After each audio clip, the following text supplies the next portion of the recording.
My FIL called me charity case for marrying his son, so I exposed how I'd been funding their entire family for 3 years and sent his golden boy back to his parents' basement in garbage bags. When I married Alex 7 years ago, his father Richard made it clear I wasn't good enough. My past? I grew up in foster care after my parents died when I was 9, bounced between 12 homes, aged out at 18 with nothing but a garbage bag of clothes and a determination to never depend on anyone again. Richard loved reminding everyone his son was dating beneath him. At our wedding, he gave a speech about how love makes people do crazy things, how Alex had such a generous heart to see past my background. I was 24 with a nursing degree I'd earned working 3 jobs. Alex was 26, living in his parents' basement, trying to become a professional poker player. But I loved him and thought Richard would warm up once he knew me better. First year was fine. I worked 12-hour shifts at the hospital while Alex played online poker. Made decent money, actually. Enough that we got our own apartment. Richard would visit and comment how lucky I was to have found a man willing to overlook my upbringing. How most men from good families wouldn't take that risk. I'd bite my tongue and serve coffee while he lectured me about proper silverware placement. Then Alex's luck turned. Lost big in a tournament, tried to win it back, lost more. Within 6 months, he'd burned through his savings and maxed out credit cards. I took extra shifts to cover rent. Richard's response was that I should be supporting Alex anyway since he'd elevated my social status by marrying me. The gambling got worse. Alex stopped even pretending to look for work. Said poker was his career, just needed one big win. I was working 16-hour shifts, coming home to find him passed out on the couch surrounded by beer cans and chip bags. Richard would come over, step over the mess, and tell me I wasn't keeping house properly, that his son deserved better than coming home to a dirty apartment, even though Alex hadn't left the apartment in weeks. For 3 years, I carried everything. Every bill, every grocery run, every responsibility while Alex sat on that couch playing poker on his phone. I'd get home from back-to-back shifts to find Richard there, criticizing my cooking, saying his son sacrificed so much marrying someone with no family, no background, no class. He'd say this while Alex nodded along, mouth full of food I'd bought with money I'd earned. Last Christmas was the breaking point. We were at Richard's house, his whole family there. Richard stood up to make a toast. Started talking about sacrifice, about charity, about helping those less fortunate. Then he looked right at me and said Alex was basically a saint for taking in a foster kid with no real family, giving me the stability I'd never had. That I should spend every day grateful someone from a good family chose me despite my past. His relatives all smiled and nodded like he'd said something beautiful. Alex just kept eating his turkey. I stood up, still in my scrubs because I'd worked that morning, and finally said everything. How I'd paid every single bill for 3 years. How Alex hadn't worked a day since 2021. How I'd covered his gambling debts, his car payment, his health insurance.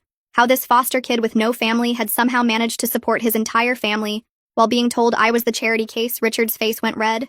He started yelling about disrespect, how I didn't understand family values because I'd never had one. That's when I pulled out my phone and showed everyone my bank statements. 3 years of deposits, only my name. Every payment for their house bills when they fell behind. The loan I gave Richard last year that he'd told everyone came from Alex. The room went silent. Richard's wife, Helen, who'd always been cold to me, stared at her husband like she was seeing him for the first time. I turned to Alex and told him to pack his things. He could move back to his parents' basement since they thought he was such a prize. Richard started screaming that I couldn't kick out his son from his own home. I reminded him the apartment was in my name only, had been from the start because Alex's credit was destroyed. I left that dinner and went straight home, packed Alex's stuff in those same garbage bags I'd once carried my life in. When Alex showed up with Richard, demanding to be let in, I handed them the bags through the door. Richard kept yelling about how ungrateful I was, how I'd be nothing without his son. Last week Helen called me. Said she's divorcing Richard after finding out about other lies he's been telling her that made her so cold to me. I sit in my apartment the morning after that dinner, staring at 3 garbage bags by my door. They're the cheap black kind, same ones I carried my whole life in when I aged out of foster care. Now they hold everything Alex owns. My hands won't stop shaking. Part of me wants to cry, but mostly I just feel lighter, like someone took off a heavy coat I'd been wearing for 3 years. The apartment is so quiet without him here. No poker game sounds from his phone. No empty beer cans on the coffee table. No chip crumbs ground into the couch cushions. I walk through each room and it's like seeing my own place for the first time. My phone starts buzzing. Text after text coming in. Richard's sister says she always knew something was off about his stories. His brother calls me ungrateful. His cousin asks if I'm okay. Some relatives are mad, some are supportive, but they all want to talk about what happened. I turn the phone completely off and try to sleep, but my brain won't shut up. It keeps showing me Richard's face when I pulled out those bank statements. How red he got. How his mouth opened and closed like a fish. How everyone at that table went silent and stared at him instead of me for once. I must doze off eventually because when I wake up it's morning and my phone has 63 messages. I don't read them. I call the apartment manager instead. Her name is Carol, and she answers on the second ring. I tell her Alex moved out and I need the locks changed today for safety reasons. She doesn't ask questions, just says she'll send someone over this afternoon. Then she mentions she's seen this kind of thing before with partners who take financial advantage. The way she says it so casual, like it's common, makes something in my chest loosen up. The locksmith comes at 2. He's an older guy who changes both locks in 20 minutes and gives me 3 copies of each key. I put one on my keychain right away. It feels important somehow, like proof this place is really mine. That night I work my regular shift at the hospital, 12 hours in the ICU. My supervisor Bridget takes one look at me during shift change and pulls me aside. She asks if I'm okay, and I don't mean to tell her everything, but it just comes out. The whole story about Alex and Richard and the Christmas dinner. We're on break in the staff room and I'm talking fast. My hands moving and she just listens. Doesn't interrupt or judge. When I finish, she tells me the hospital has an employee assistance program that includes free counseling. She writes down a number on a sticky note and hands it to me. Around 7 that evening, I'm checking on a patient when security calls my extension. They say someone named Alex is in the lobby demanding to see me. My stomach drops, but I tell them he doesn't live with me anymore and I don't want him here. I bring down a copy of my lease showing only my name and a utility bill from last month. Security walks him out while I watch from the desk. He's yelling about how I can't do this, how I'm his wife, how I owe him a chance to explain. But security doesn't care what he's yelling. They just keep walking him toward the exit. Watching them escort him out gives me this surge of confidence I haven't felt in years. Like I have the right to say no and have people listen. 3 days pass. I work, I sleep, I avoid my phone. Then Helen calls. Her voice is shaking when she asks if we can meet for coffee. I think it's a trap at first. Some manipulation from Richard to get me to back down. But something in how broken she sounds makes me say yes. I tell her we can meet at a coffee shop near the hospital, somewhere public with lots of people around. I bring my bank statements in my purse just in case I need to defend myself again. Helen walks in looking 10 years older than she did at Christmas. Her hands shake when she orders tea. We sit at a corner table and she starts talking before I can say anything. She's been going through Richard's financial records. Found out he's been lying to her about money their entire marriage. The loan I gave him last year was just the start. She pulls out credit card statements from her purse and spreads them on the table. Thousands of dollars spent on maintaining appearances while they were drowning in debt. Richard told her the money came from Alex's poker winnings. She believed him because she wanted to believe their son was successful and making good choices. Her apology is raw. She cries while she talks. I realize she was a victim of Richard's lies too, just in a different way. He made her cold to me by telling her I was using Alex, that I was the problem, that I came from nothing and wanted their family's status. She believed him because he's her husband and she trusted him. Now she sees he lied about everything. I don't know what to say, so I just sit there while she cries into her tea. The next week, I call the number Bridget gave me. A woman named Rachel answers. She specializes in financial abuse and works with the hospital's employee assistance program. We meet in her office on my day off. She has a calm way of talking that makes me feel safe. She explains that what Alex and Richard did wasn't just taking advantage. It was systematic exploitation designed to keep me feeling grateful and inferior. They made me think I owed them something for accepting me. Made me work myself into the ground while telling me I should be thankful they let me. Rachel says putting a name to it helps people stop blaming themselves. She's right. Hearing her call it abuse makes me realize I wasn't stupid or weak. I was manipulated by people who knew exactly what they were doing. While all this is happening, Alex starts sending emails. Long ones about how much he loves me and how he'll change. He promises to get a real job and go to gambling anonymous meetings if I just give him another chance. He says he knows he messed up, but he can fix it. Each email is more desperate than the last. I don't respond to any of them, but I save every single one in a folder on my computer. Rachel suggested I keep records of everything in case I need it later. I label the folder divorce evidence on my lawyer's advice, even though I don't have a lawyer yet. I just know I'm going to need one soon. 2 weeks pass and I'm walking to my car after a shift when someone steps out from behind a truck. It's not Richard or Alex. Just some guy in a polo shirt holding a manila envelope. He asks if I'm me, and when I nod, he hands me the envelope and walks away. I stand there in the parking lot holding it while my heart pounds. Inside is a legal document with Richard's name at the top. He's claiming I abandoned Alex and demanding I pay spousal support because Alex became dependent on my income during our marriage. There's a bunch of legal language about marital obligations and how I can't just kick him out without providing for him. I take pictures of every page with my phone and drive straight to the hospital to find Bridget.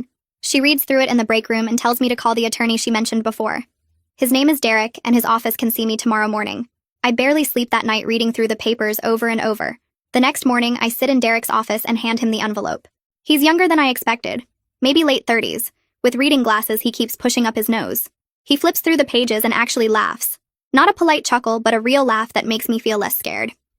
He explains that Richard has no legal standing to demand anything from me. Only Alex could file for spousal support. And even then, it would be difficult given the circumstances. Richard can't sue me on his son's behalf for abandoning a 33-year-old man. Derek asks if I have documentation of the financial situation, and I pull out my phone to show him the folder of bank statements and emails. He nods while scrolling through and says he'll take my case. The retainer fee makes me wince, but he offers a payment plan, and I agree. He assures me that Alex will be lucky to get nothing given what I can prove. I leave his office feeling lighter than I have in weeks. We schedule another meeting for the following week to go through everything in detail. When that meeting comes, I bring printed copies of 3 years of bank statements, credit card bills, and loan documents. Derek spreads everything across his conference table, and we start going through it line by line. That's when things get worse. He points to credit cards I don't recognize and asks if I opened them. I say no, and he shows me they're in my name with my social security number. Alex opened them without my permission and maxed them out. Then Derek finds where Alex made me an authorized user on his destroyed credit cards so my score would tank along with his. There's also a personal loan taken out using my income verification that I never signed for. Each new discovery feels like getting punched. I thought I knew how bad it was, but this is so much worse. Derek explains this isn't just financial abuse anymore. It's identity theft and fraud. He can report this to the credit bureaus and file a police report for the unauthorized accounts. I feel sick sitting there looking at all the ways Alex violated my trust. Derek asks if I'm okay, and I lie and say yes because I need to get through this meeting. We spend 2 more hours documenting everything. By the end, my hands are shaking and I want to throw up. Derek says he'll file for divorce on grounds of financial abuse and fraud. He'll request full separation of assets and no spousal support for Alex. He'll also handle reporting the identity theft and filing the police report. The legal process scares me, but Derek walks through each step with patience. He explains what will happen and when and what I need to do. I sign a bunch of papers authorizing him to act on my behalf. Before I leave, he tells me this will take time, but I have a strong case. I drive home and sit in my apartment staring at the walls. My phone rings and it's Helen. Her voice sounds different from it did at coffee. Stronger somehow. Angry instead of broken. She tells me she's filing for divorce from Richard and moved into her sister's house last week. She found more lies, more gambling, more debts he hid from her. She asks if my attorney would be willing to coordinate with hers, since Richard's lies affected both our cases. I give her Derek's contact information, and she thanks me. After we hang up, I realize Helen and I are both doing the same thing at the same time, both leaving men who lied to us and used us. It feels less lonely knowing I'm not going through this alone. December drags by, and I pick up an extra shift on New Year's Eve. Being busy is easier than sitting home thinking about how I spent last New Year watching Alex play poker on his phone while I worked a double shift. The hospital is quieter than usual. Most of the staff took the holiday off, so it's just a skeleton crew. Around 9, a patient's family brings in homemade cookies for the nursing staff as a thank you. It's such a small gesture, but something about it breaks me. I take the container to the supply closet and start crying. Not quiet tears, but actual sobs that I can't control. Bridget finds me there 20 minutes later, sitting on the floor surrounded by bandages and medical supplies. She doesn't ask what's wrong, just sits down next to me on the floor and stays there until I can breathe normally again. She hands me a cookie and we eat them in silence. At midnight, we hear fireworks outside and she squeezes my hand. 2 weeks into January, my phone rings at 2 in the morning. It's the night security guard from my building. He says Alex is in the lobby drunk and crying and begging to be let up. I pull on clothes and go downstairs. Alex is slumped against the front desk, unshaven and desperate looking. His clothes are wrinkled and he smells like alcohol and sweat. When he sees me, he starts apologizing and saying he'll change and he needs me. The security guard stands ready to call the police if I want. I look at Alex and feel this confusing mix of pity and disgust. Part of me wants to help him because I spent 7 years loving this person. But the bigger part remembers every lie and every maxed out credit card, and every time Richard called me a charity case while Alex nodded along. I tell the guard Alex doesn't live here anymore and I don't want him in the building. Alex starts yelling that I can't do this, and he has nowhere to go. I turn around and walk back to the elevator without responding. The guard escorts Alex out and I watch through the lobby windows as he stumbles down the street. I don't feel good about it, but I don't waver either. A few days later, I get a Facebook message from Constantine. I haven't talked to him since the wedding. He was Alex's best man.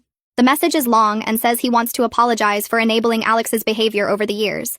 He admits they all knew Alex was living off me, but convinced themselves it was fine because I seemed happy. He says watching me finally stand up for myself made him realize how wrong they all were to stay silent.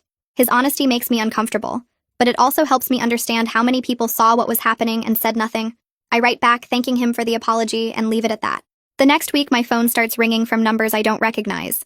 When I finally answer one, it's Richard's cousin asking me to drop the divorce proceedings and work things out with Alex for the sake of family unity. I hang up and block the number. 3 more calls come from different relatives with the same message. I block each one and then call Derek to tell him what's happening. He says to forward all contact attempts to him, and he'll communicate that everything must go through attorneys now. Enforcing that boundary feels good, even though the calls keep coming for a few more days. In my next therapy session, Rachel has me do an exercise. She asks me to write a letter to my younger self who married Alex 7 years ago. I'm supposed to explain what I wish I'd known back then. I sit there with the pen shaking in my hand, and then I start writing. The letter turns into pages of things I want to tell that hopeful 24-year-old who thought love and hard work could overcome anything. By the end, I'm sobbing so hard I can barely see the paper. Rachel sits quietly while I grieve for the version of myself who didn't know what was coming. When I finish, she asks if I want to mail it, and I say no. I fold it up and put it in my purse to keep as a reminder of how far I've come. Helen and I start meeting for coffee every week. What started as one awkward meeting turns into something regular. We sit in the same corner booth and talk about Richard's manipulation and the lies he told both of us. She tells me stories about their marriage I never knew. How he'd blame her for their money problems while secretly gambling away their savings. How he'd criticize her parenting while refusing to help with Alex. How he made her feel stupid and worthless for 30 years. Our friendship feels strange because she's my ex-mother-in-law, but it's also genuine. We're both dealing with the same man's cruelty, just in different ways. She tells me her divorce is moving forward and Richard is fighting her on everything. I tell her about the identity theft and the credit cards, and she shakes her head like she's not surprised. We make plans to meet again next week, and I realize I actually look forward to these coffee dates. Having someone who understands what Richard is capable of makes me feel less alone in all of this. A few days later, Derek calls to tell me Alex's attorney sent a response. Public defender assigned because Alex can't afford his own lawyer. The offer is simple. Alex waives all claims to any assets or property in exchange for me not pursuing criminal charges for the identity theft and fraud. Derek walks me through what criminal proceedings would mean. Months of court dates and testimony. Reliving everything in front of strangers. Watching Alex potentially go to jail while I still don't get closure. He says this settlement gets me out faster and cleaner. I tell him I need time to think about it. That night, I can't sleep. Part of me wants Alex to face real consequences. Wants him in court explaining to a judge how he stole my identity and destroyed my credit while I worked myself into exhaustion. But another part just wants this over. Wants to stop thinking about him every single day. I text Rachel asking for an emergency session. She fits me in the next morning before my shift. I walk into her office and immediately start crying. Tell her I don't know if I'm being weak by taking the settlement or smart by protecting myself from more trauma. Rachel lets me cry for a few minutes, then asks what I actually want. Not what I think I should want, or what would punish Alex enough. What would help me heal and move forward. I realize I want my life back. Want to stop being the woman Alex hurt and start being whoever I'm going to be next. We talk for the full hour about how my healing doesn't require his punishment. How I can want him to face consequences while also choosing not to be the one who has to enforce them. By the end, I know what I'm doing. I call Derek from the parking lot and tell him to accept the settlement with one condition. Alex has to admit in writing to the financial abuse. Has to sign a document that says exactly what he did. Derek says he'll push for that and thinks Alex's attorney will agree since it keeps everything out of criminal court. The bank appointment happens 3 days later. The representative is a woman in her 50s who's seen my account history and the police report. She walks me through closing every joint account and opening new ones in my name only. Checking, savings, even a new credit card with a low limit to help rebuild my score. She sets up direct deposit for my paychecks and shows me how to create automatic transfers to savings. Something I could never do when Alex had access to drain everything the day it came in. Watching her close those joint accounts feels like watching chains fall off. She hands me new debit cards with just my name printed on them. No Alex listed as joint holder. I sit in my car afterward and just stare at the cards. This money is mine. Only mine. Nobody can touch it without my permission. I drive to the grocery store and buy expensive cheese and good bread and fresh flowers just because I can. Because there's no Alex waiting at home to complain I'm wasting money on unnecessary things. The total comes to $40 and I don't feel guilty at all. Derek calls in late January to say Alex signed the settlement agreement. His written admission is 2 pages long. Every credit card he opened in my name. Every bill he let me pay while pretending to contribute. Every lie he told his family about supporting me. It's all there in black and white with his signature at the bottom. Derek says almost no one will see this document except lawyers and maybe a judge if there are any future disputes. But holding those pages in my hands feels like vindication anyway. Proof I'm not crazy or ungrateful or any of the things Richard called me. Derek files the final divorce paperwork with the court that same day. The waiting period is 60 days before it's officially finalized. I mark April 1st on my calendar with a gold star. My freedom date. Derek warns me Alex might try to contact me during this waiting period and to document everything if he does. I promise I will. Constantine sends me a Facebook message a week later. Says he thought I should know Alex moved back into Richard's basement, working part-time at a fast food place near their house.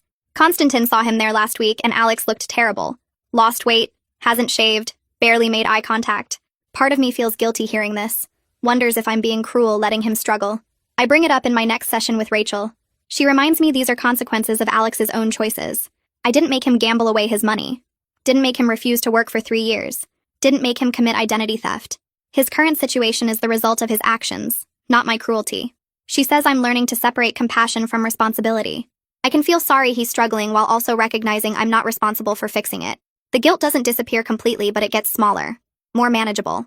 Richard's relatives start calling in early February. His sister, 2 cousins, his brother.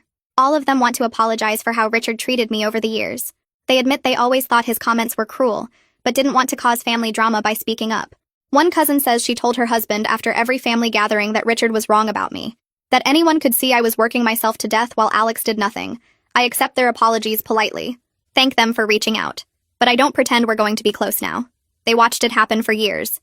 Smiled and nodded while Richard tore me down at every opportunity. Their apologies feel hollow even if they're genuine. I don't owe them my anger, but I don't owe them my forgiveness either. I can acknowledge their regret without letting them back into my life. Helen says this is growth. Learning.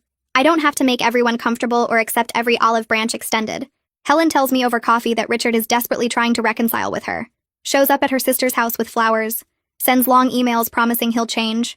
Says he'll go to therapy and work on his anger and be the husband she deserves. She laughs when she tells me this, but the laugh is bitter. Says she's done believing his promises after 30 years of the same patterns. He promised to stop gambling before. Promised to stop lying. Promised to treat her with respect. None of it ever lasted more than a few weeks. She says watching me set boundaries and stick to them inspired her to do the same. That seeing me refuse to accept crumbs of respect made her realize she deserved more too. We sit there in our corner booth, 2 women who finally stopped accepting what Richard thought we deserved. Her strength helps me maintain my own. Makes me less likely to waver when I feel guilty or tired. Bridget pulls me aside at work in mid-February.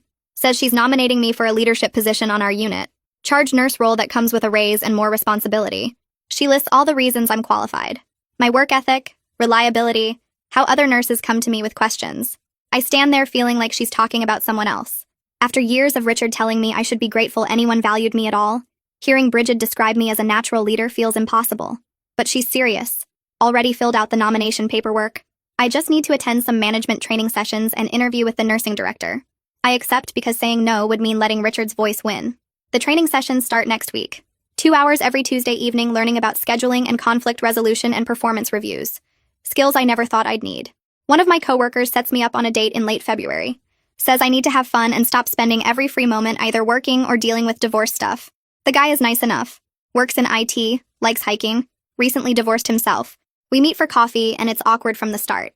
I don't know how to talk about my life without mentioning Alex and the divorce. He doesn't know how to ask about me without it sounding like an interview. But halfway through, he asks what I like to do for fun and actually waits for my answer. Doesn't interrupt or change the subject. Just listens while I talk about wanting to travel someday and maybe take an art class. It's such a small thing, but it feels huge. Someone asking about my interests and caring about the response. We finish our coffee and agree it was nice meeting each other. I don't see him again and he doesn't ask. But I'm glad I went. Glad I tried even though I'm clearly not ready for dating. It showed me what respectful conversation feels like. The credit bureaus send notifications in early March. They reviewed the police report and settlement agreement and removed all the fraudulent accounts from my credit report. The ones Alex opened in my name without permission. My credit score jumps 90 points in 1 month. From 580 to 670. Still not great, but so much better than it was. I watch the number climb on the credit monitoring app and feel like I'm watching my life become mine again. Derek recommended a financial advisor named Lyle, who specializes in helping people rebuild after financial abuse. I meet with him at his office downtown. He's younger than I expected. Maybe late 30s, and he doesn't treat me like I'm stupid for letting this happen. Just pulls up my credit report and bank statements and starts making a plan. Pay off this card first because of the interest rate. Keep this account open for credit history. Apply for this secured card in 6 months. He maps out a timeline for getting my score above 700. Shows me how to budget for savings while still living my life. By the end of the meeting, I have actual goals, numbers to hit, and dates to aim for. For the first time in years, I'm planning a financial future that belongs only to me. Early February brings Alex back to the hospital during my evening shift. Security calls my floor to say someone is asking for me at the main entrance. I head down and see him through the glass doors holding a bouquet of roses. He's sober this time, hair combed, wearing clean clothes. Security already has him stopped outside. I tell them he's not allowed to contact me and provide the no-contact agreement from my divorce paperwork. They escort him off hospital property while he keeps trying to explain himself. I watch through the window as he walks to his car, still holding those flowers. The next morning, I call Derek and explain what happened. He files a motion for a restraining order that afternoon. The hearing happens 3 days later. The judge reviews the divorce documents, the no-contact agreement Alex signed, and the security report from the hospital. Takes her less than 5 minutes to grant the restraining order. Alex has to stay 500 feet away from me, my workplace, and my apartment. Derek hands me the signed order and I fold it carefully into my purse. 2 weeks later, I get served with legal papers at work. Richard is suing me for the $15,000 I loaned him last year. His complaint claims it was a gift, not a loan, and I'm harassing him by demanding repayment. I take the papers straight to Derek's office. He reads through them and actually laughs. Says Richard's attorney clearly didn't review the evidence before filing. Derek drafts a countersuit for the full $15,000 plus interest and court costs. Includes copies of the text messages where Richard specifically called it a loan and promised repayment. Also includes the payment plan he agreed to in writing. Richard's attorney withdraws the lawsuit 5 days later without explanation. Helen calls me that evening and we both laugh until our sides hurt at Richard's nerve. She says he's been complaining to anyone who will listen about how I ruined his family. I find a gambling anonymous family meeting that meets Tuesday evenings at a church near my apartment. The first meeting I attend has about 12 people in a circle of folding chairs. Everyone shares stories about supporting someone with a gambling problem. A woman in her 50s talks about covering her husband's debts for 8 years before finally leaving. Another person describes hiding money from their adult son who would steal it for casino trips. My story doesn't sound unusual here. It sounds normal, familiar. When I finish talking, the woman who supported her husband for 8 years reaches across the circle and squeezes my hand. Tells me I'm brave for leaving after only 3 years. That it took her 8 to find that strength. I don't feel brave, but I start to believe maybe I am. Helen's divorce from Richard finalizes in mid-February. The judge awards her the house since Richard's financial deception was well documented by that point. Richard has to move into a 1-bedroom apartment across town. Helen calls me the day the decree arrives, crying so hard I can barely understand her. But they're relief tears, not sad ones. I suggest we celebrate with dinner at the Italian place downtown she always wanted to try, but Richard said was too expensive. My treat since her finances are still getting sorted out. We sit at a corner table and order wine and pasta and tiramisu for dessert. Helen tells me she feels like she can breathe for the first time in 30 years. Our friendship has become real, built on actual respect instead of forced family connection. March 1st arrives and my 60-day waiting period ends. Derek's office emails me the final divorce decree at 9 in the morning. I print it out at work and stare at it during my lunch break. Officially divorced. Officially free. I stop at the store on my way home and buy a simple black frame. Hang the decree on my bedroom wall like it's a diploma. That evening, I take myself to the nicest steakhouse in the city. Order a filet and a baked potato and a glass of red wine. The waiter brings a basket of warm bread and I eat it slowly, not rushing through the meal. After dinner, I buy a bottle of champagne from the liquor store. Drink it alone in my apartment, toasting my freedom with each sip. My tax refund hits my bank account in mid-March. Filing as single means I get back almost $4,000. Money that's entirely mine since Alex can't touch it. I transfer $3,000 to my savings account and use the rest to open a separate emergency fund at a different bank. Lyle helps me set up a retirement account through my hospital's benefits program. I start contributing $200 per paycheck. It's money I'm actually saving for my own future for the first time in years. Alex's mother contacts Helen in late March asking if she can apologize to me in person. Helen calls to ask if I'm willing to meet. I'm not sure I want to open that door. But Helen offers to be there as a buffer and I finally agree. We meet at a coffee shop on a Saturday afternoon. Alex's mother looks older than I remember, tired around the eyes. Her apology is genuine and painful to hear. She believed everything Richard told her about me. Believed I was using Alex. Believed their son was the generous one. She cries while apologizing, and I believe her regret is real. I accept the apology but make clear I don't want ongoing contact with Alex's extended family. She nods and thanks me for meeting her at all. Constantine calls me in early April with an update I didn't ask for. Alex got fired from his fast food job for showing up drunk to his shift. He's spiraling badly, according to Constantine. Living in Richard's apartment now since Richard's basement wasn't an option anymore. Constantine asks if I'd be willing to talk to Alex about getting help. I tell him no. Firmly. That chapter is closed. I mention it to Rachel at my next therapy session, and she validates my decision completely. Reminds me I can wish Alex well from a distance without making his recovery my responsibility, that I already spent 3 years trying to save him. My supervisor calls me into her office the second week of April. Says she has good news. I'm being promoted to charge nurse with a significant raise. Bridget tells me I earned this through my performance and leadership. Not because anyone felt sorry for me. The raise is substantial enough that I can finally stop working constant overtime and still save money. I thank her and walk back to the nurse's station feeling lighter than I have in months. Richard shows up at my apartment building on a Thursday evening in late April. The security guard calls up to my apartment saying someone is demanding to see me. I come down to the lobby and see Richard through the glass doors. He's yelling about what I did to his family, about how I destroyed everything. The security guard already called the police. 2 officers arrive within 10 minutes and arrest Richard for violating the restraining order that covers both him and Alex. I watch them put him in the back of the patrol car. Helen calls me an hour later, apologizing for his behavior. Says she had no idea he was planning to show up at my building. I tell her it's not her fault. that Richard makes his own choices. She sounds tired but relieved he'll face actual consequences this time. The police officer who took the report about Richard's arrest recommends I file for an extended restraining order given how his behavior keeps getting worse. I meet with Derek the following week, and he helps me prepare the paperwork, gathering all the documentation of Richard's harassment over the past months. The court hearing happens 2 weeks later, and the judge reviews everything: the police reports and witness statements and the pattern of violations. She grants a 3-year restraining order without hesitation, stating that Richard's escalating behavior shows clear disregard for previous orders. Richard has to attend anger management classes and stay 500 feet away from me, my workplace, and my home. Walking out of that courthouse, I feel safer than I have in months, knowing there are actual legal consequences now. If he comes near me again, I stop by the community center near my apartment that same afternoon and sign up for a pottery class that meets twice a week on my days off. It's something I'd always wanted to try, but never had time or money for when I was working constant overtime to support Alex. My first class is that Saturday, and I'm terrible at it, my bowl collapsing into a lumpy mess on the wheel. The instructor is patient and encouraging, showing me how to center the clay and keep my hands steady. By the end of the 2-hour session, my back hurts, and my hands are covered in dried clay, but I've made something that vaguely resembles a bowl. The focus required helps quiet my anxious thoughts, all my attention on the clay spinning under my fingers instead of replaying Richard's threats or worrying about money. I go back the next week and the week after that, slowly improving as I learn to feel when the clay is centered and how much pressure to apply. Creating something with my hands feels therapeutic in a way I didn't expect, watching something take shape that exists only because I made it. Helen calls me in early May, asking if I want to join her sister's book club, saying they meet monthly and she thinks I'd enjoy it. I'm hesitant about meeting new people, but Helen insists they're welcoming and not judgmental. The first meeting is at someone's house, and there are 8 women there ranging from their 30s to their 60s. They're discussing a memoir about someone who rebuilt their life after divorce, and the conversation is thoughtful and kind. When they ask about me, I tell them I'm a nurse and recently divorced, keeping it brief.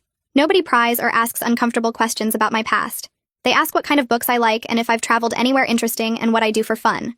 Having a social circle that knows me as myself, rather than as Alex's wife or Richard's daughter-in-law, feels like building a new identity separate from all that history. I leave that first meeting with next month's book, and 3 new friend requests on social media from women who seemed genuinely interested in getting to know me. Constantine texts me in mid-May saying he has an update about Alex if I want to hear it. I tell him I'm okay with updates as long as he understands I'm not reaching out to Alex directly. He says Alex finally entered a residential treatment program for gambling addiction and alcoholism, a 90-day program that focuses on both issues together. I'm genuinely glad Alex is getting help because I never wanted him to suffer. I just couldn't keep sacrificing myself to save him. I mention it to Rachel at my next therapy session, and she validates that it's healthy to hope for his recovery while maintaining boundaries, that those two things aren't opposite to each other. I can want Alex to get better while also protecting myself from being pulled back into his chaos. A guy from my pottery class named James asks me to get coffee after class one Saturday in late April.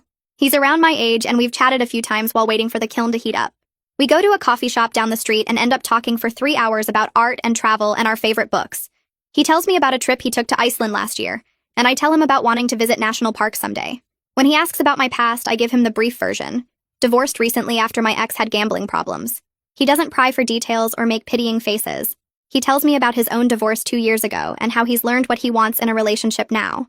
We agree to see each other again and exchange numbers before heading home. Derek calls me the first week of May saying Richard's anger management instructor contacted him with concerning information. Richard was removed from the program for threatening behavior toward other participants, apparently getting into an argument during a session and making physical threats. This counts as another restraining order violation since completing the program was part of the court order. Derek files the violation report, and Richard ends up with a weekend jail sentence. 48 hours that the judge hopes will make him take the orders seriously. Helen calls me after she hears about it, sounding tired but satisfied.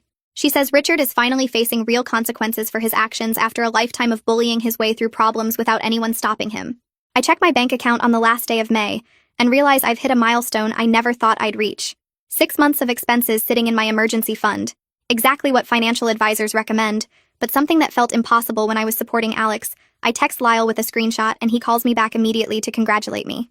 We set up a meeting to discuss next steps, and he starts talking about saving for a down payment on a house. The idea of owning property feels both impossible and thrilling, like something that happens to other people but maybe could happen to me too. James and I have been seeing each other regularly for 2 months, coffee dates turning into dinner dates turning into weekend hikes. He asks me one Saturday in late June if I want to be his girlfriend, using the actual word like we're in high school. I'm terrified of making another mistake after Alex, of missing red flags or ignoring problems. I talk to Rachel about it at my next appointment, and she encourages me to trust my instincts. James is employed full-time as an accountant, financially stable with his own apartment, and treats me like an equal partner who has valuable thoughts and opinions. He splits checks without making it weird, and asks about my work and remembers details from previous conversations. I text him that evening and say yes.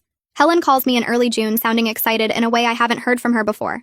She got a job at a nonprofit organization that works with domestic violence survivors, something she's always wanted to do, but Richard never allowed her to work outside the home. She starts the following week and calls me after her first day, absolutely energized by the work and the feeling of independence that comes with her own income. We meet for dinner to celebrate her first paycheck in June, two women sitting across from each other who rebuilt their lives after financial abuse. She tells me about the women she's helping, and I tell her about my savings milestone, and James.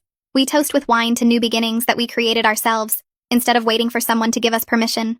Constantine's wedding is in mid-July, and I get an invitation in the mail in June. I'm surprised he's inviting me given everything with Alex, but the invitation is addressed just to me with a note saying he values our friendship, I RSVP yes, and show up to the ceremony on a sunny Saturday, wearing a new dress I bought specifically for this occasion. Alex is conspicuously absent, and Constantine mentions during the reception that Alex is still in treatment, extending his stay for another 60 days. Several of Alex's old friends approach me during the reception to apologize for not speaking up sooner about his behavior, saying they knew something was wrong but didn't want to interfere. I accept their apologies politely, but realize while talking to them that I don't need their validation anymore. I know my own worth now, not because anyone told me I was valuable, but because I proved it to myself by surviving and rebuilding. I dance with James and eat cake and celebrate Constantine's happiness without feeling bitter about my own failed marriage. Driving home that night, I think about how different my life looks compared to a year ago, how I'm not just surviving anymore, but actually building something I want. A week after Constantine's wedding, I get a friend request on Facebook from an account I don't recognize. The profile picture is some generic sunset photo and the name is Jennifer Matthews. But something feels off about it. I accept it out of curiosity and immediately get a message about how I destroyed a good family, how I'm a gold digger who manipulated everyone, how I should be ashamed of myself. The writing style is familiar in a way that makes my stomach turn. I screenshot everything and send it to Derek, who forwards it to the police handling Richard's restraining order case. Turns out creating fake accounts to harass someone you have a restraining order against is a violation that judges take seriously. Richard gets hauled back into court and the judge adds another 6 months to his restraining order plus 30 days in jail. I feel tired satisfaction watching the system actually work for once instead of just telling me to ignore him. James suggests meeting Helen for dinner in August since they haven't been introduced yet, and I'm nervous about mixing these parts of my life. We meet at a casual restaurant and I watch them talk about their shared instinct to protect me. Helen mentioning how guilty she feels for believing Richard's lies for so long. James tells her about his own mother's experience with financial abuse, and they bond over wanting to make sure I never go through that again. Having a partner who wants to know the people important to me instead of isolating me from them feels healthy in a way I didn't know relationships could be. I'm learning what respectful partnership actually looks like, how it's supposed to feel when someone values your connections instead of trying to cut them off. A woman named Sarah reaches out through a mutual friend in late August, asking if she can talk to me about my situation with Alex. We meet for coffee and she tells me about her husband who hasn't worked in 5 years while she supports their family, how he tells her she's lucky he stays with her despite her flaws. I share my story and watch her face change as she realizes she's not alone or crazy. I give her Derek's contact information and Rachel's name, telling her about the employee assistance program at her workplace that might offer free counseling. Helping someone else feels like turning my pain into purpose, like maybe surviving this nightmare means I can help other people escape their own. Constantine calls me in September to say Alex completed his treatment program and is doing well, working a steady job at a warehouse and attending meetings regularly. I'm genuinely happy for him from a distance, hoping he stays on this path and builds a real life for himself. I don't reach out because I've learned that wishing someone well doesn't mean I have to be part of their journey. He respects my boundaries by not contacting me directly, which feels like growth for both of us in different ways. I apply for mortgage pre-approval in October on Lyle's recommendation, expecting to maybe qualify for a small condo. The approval letter comes back higher than I expected, thanks to my rebuilt credit and stable income from the promotion.